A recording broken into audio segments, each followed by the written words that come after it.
New city कैटेकिज्म। सवाल number 31। हम सच्चे ईमान में क्या मानते हैं? खुशखबरी में हमें जो कुछ भी सिखाया गया है, रसूलों का अकीदा अपने अल्फाज में उसका इजहार करता है।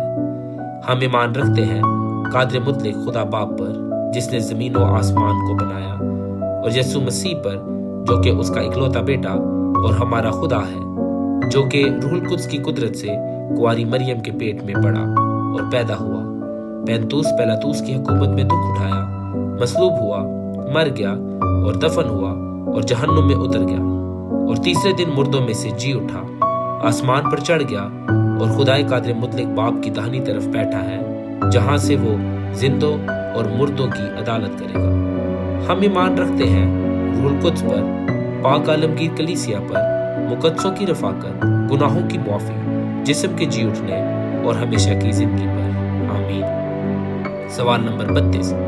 तस्दीक या रास्तबाज ठहराए जाने और तकदीस का क्या मतलब है? तस्दीक से मुराद ये है कि खुदा के सामने रास्तबाज ठहराया जाना, जो कि यीशु मसीह की मौत और मुर्दों में से जी उठने के बायस मुमकिन हुआ। तकदीस से मुराद ये है कि रास्तबाजी में दर्जा ब दर्जा बढ़ते जाना, जो कि रूहुल कुद्स के हमारी जिंदगी में काम करने के बायस होता है। सवाल नंबर 33।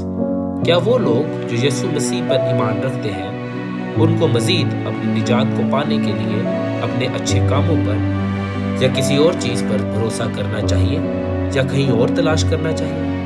नहीं, उनको निजात की तलाश कहीं और नहीं करनी चाहिए और ना ही अपने नेक अमाल पर भरोसा करना चाहिए, क्योंकि निजात के लिए जो कुछ भी जरूरी है वो यीशु मसीह की जात में है। अपने कामों के जरिए निजात की तलाश करना ये यीशु मसीह के वाहिद निजात दहिंदा होने का इनकार है। सवाल नंबर 34।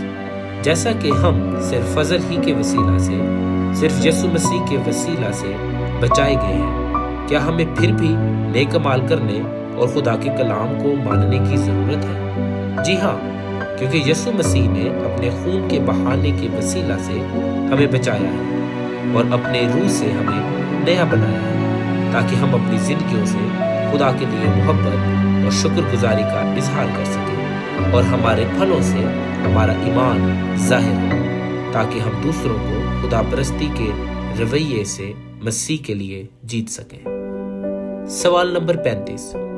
जैसा कि हम सिर्फ फजल ही के वसीला से बचाए गए हैं और सिर्फ ईमान ही के वसीला से, तो ये ईमान कहां से आता है? तमाम तर बख्शिशें जो हमने पाई हैं वो हमने यीशु मसीह और रूहुल कुद्स के जरिए से पाई हैं, और ईमान भी खुदा की बख्शिश है।